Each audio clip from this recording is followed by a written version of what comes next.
Hoje vou mostrar para vocês como fazer este lindo cisne que você pode usar como porta-joia no quarto das meninas. Nós vamos precisar como material de uma garrafa de sabão líquido, que eu usei uma de 2 litros, olha que fica o cisne grande.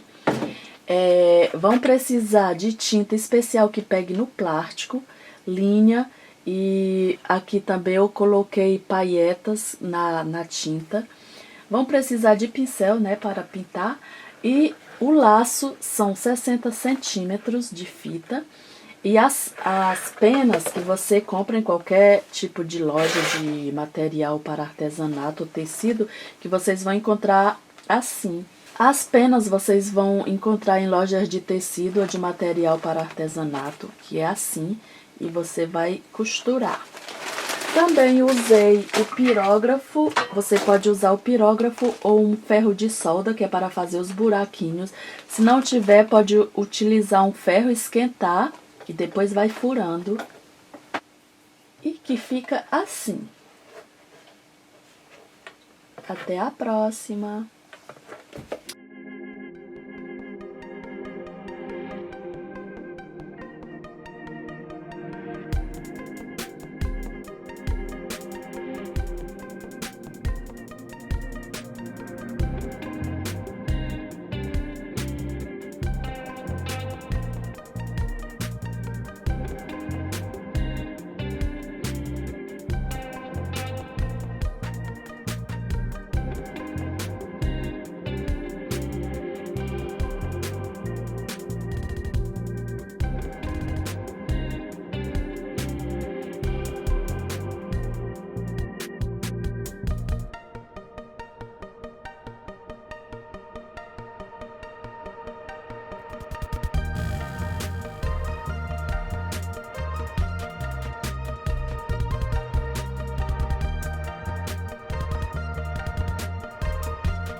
e que fica assim.